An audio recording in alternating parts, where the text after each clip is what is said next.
I've stated this a couple of times in the past, but overall, I'm not the biggest fan of Quentyn Martell's chapters in A Dance with Dragons. He's introduced as a viewpoint in the most recent book in the series, and he's a Dornish prince traveling across Essos in order to meet Daenerys Targaryen in the hopes of securing a marriage pact for his father to secure this vengeance that has been sought after by the Martells for quite a long time. He's an interesting character, and he is in very interesting circumstances, but for a number of reasons, his chapters just kind of fall flat, at least in my eyes. Overall, I think that there are ways that this could be improved, and today I'm going to cover one idea that I had recently that I think could very much improve Quentin's story, both in terms of the entire narrative as a whole and as a singular narrative focusing on different thematic elements within the book in which it would be contained. My proposed fix for Quentin's chapters really couldn't be more simple. They're in A Dance with Dragons as it currently stands, and I just think we should just move him on over, move him up to A Feast for Crows, as I think he thematically and narratively fits so much better in this book rather than in A Dance with Dragons. My main issue with his story in Dance is the fact that it feels redundant with other elements of the story. Specifically, Tyrion, as I've said in the past, has way too many chapters in A Dance with Dragons, and a lot of those chapters deal with him just traveling through Essos very similarly to what Quentyn is doing. Additionally, I do think you need Quentyn as a point of view. I've heard people say, oh, he should just be cut entirely. I really don't think that would be a great idea, given the fact that he does show up to introduce himself to Daenerys and make this marriage pact, and then ends up dying pretty much immediately afterwards. If he were just kind of a one-off, one-chapter character who just introduces himself and dies, it would feel very anticlimactic and unsatisfying, but not in the same ways as Quentin's arc does as it currently stands. Specifically, it just seems like he'd kind of come out of left field, introduce himself, get rejected, free some dragons, die. And freeing the dragons is essentially a very important part of his story that I think does play a role in the Battle of Fire and in Winds to Come. I would argue that A Feast for Crows is the most thematically significant book of A Song of Ice and Fire so far, particularly given the fact that I think all of the messages that George R. R. Martin is trying to convey through his works are able to be distilled into this singular text in a number of ways. Specifically, A Feast for Crows deals a lot with kind of realism in fantasy stories and how these uh, tremendous events, these great circumstances like war or these other events that are very prototypical to other books in the genre, can impact real people. All of Martin's characters are, to a degree, real and have this layer of humanity that a lot of other fantasy protagonists and antagonists lack.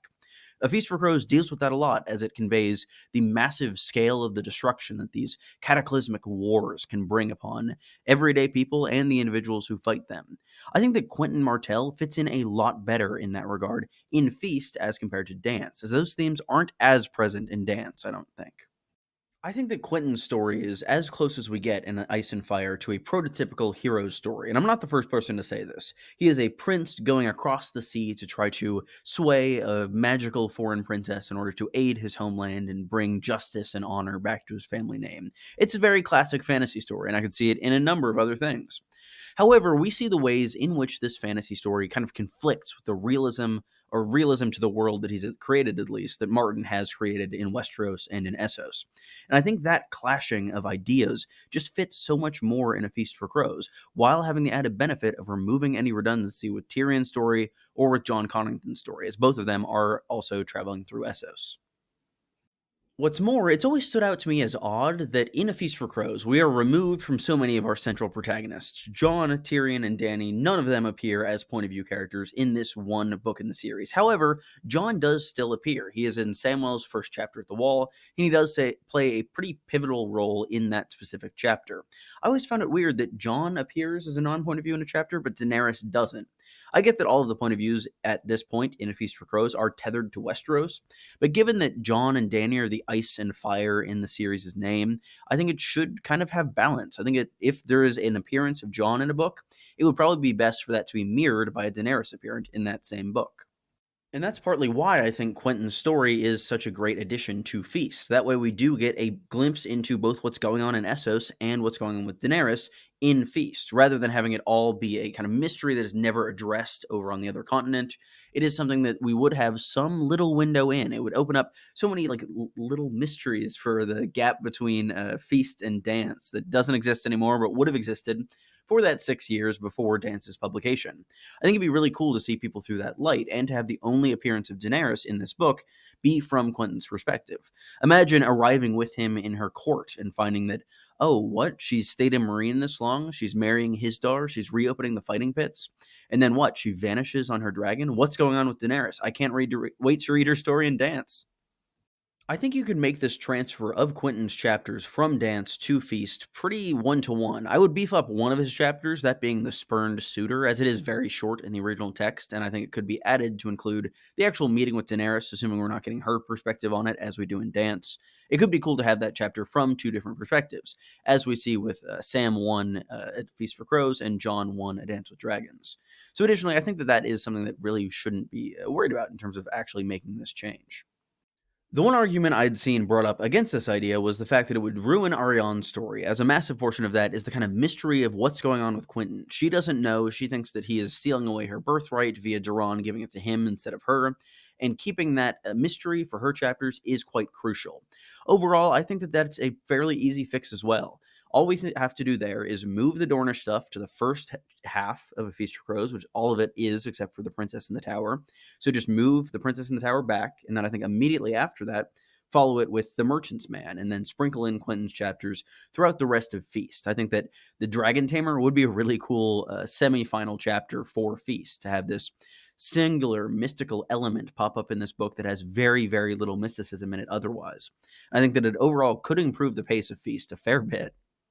On screen now, here's my proposition to change the chapters of A Feast for Crows to show where I would insert Quentyn chapters or where I would move certain things. When I was talking about this with Fantasy Haven, he suggested I call this the Boiled Quinn reading order.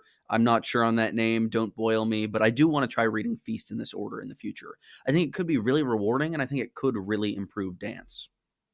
So why didn't this happen originally? Why wasn't Quentyn in Feast as it stands in the actual text? I mostly blame this on, not even blame, I mostly attribute this to George R. R. Martin's writing style. The garden is something that very much grows organically. He is allowing the story to take shape on his own. He's allowing characters to make these decisions that he really hasn't anticipated before, and I doubt that Quentyn was anticipated as a point of view character prior to A Dance with Dragons' actual conception. Had he thought of this, he might have included it in Feast, and I think that if that had happened, we might have gotten even a better conclusion to Dance. We might have been able to see the Battle of Fire or the Battle of Ice with the 4 chapters that would have been saved from having Quentyn in this earlier book. Additionally, if we're worrying about A Feast for Crows page count, that really shouldn't be a huge worry. Those 4 chapters are fairly short, and A Feast for Crows is one of the shorter books in the series as it stands currently. Quentyn Martell is a character that I've grown to appreciate quite a bit over the past year or so, and not just because we almost share a name. I think he brings a lot of thematic significance to the story, and I really like the kind of narrative that he brings in A Dance with Dragons. However, it is redundant with other storylines there, and I think it could very much be better in A Feast for Crows. My next reread, I plan on trying this reading order and seeing how it goes, as I think it would solve several issues with Dance, and overall make me enjoy Quentyn's story a lot more. What do you think? Do you think Quentyn should stay in Dance, go to Feast, be omitted entirely? Do you think he's alive? I don't, but some people do. If you enjoyed this video, be sure to leave a like, comment, and subscribe, all that typical YouTube stuff.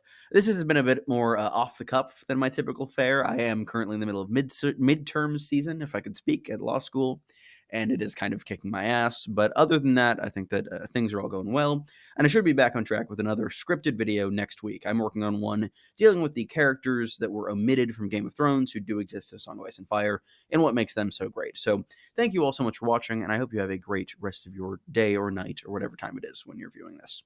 See ya.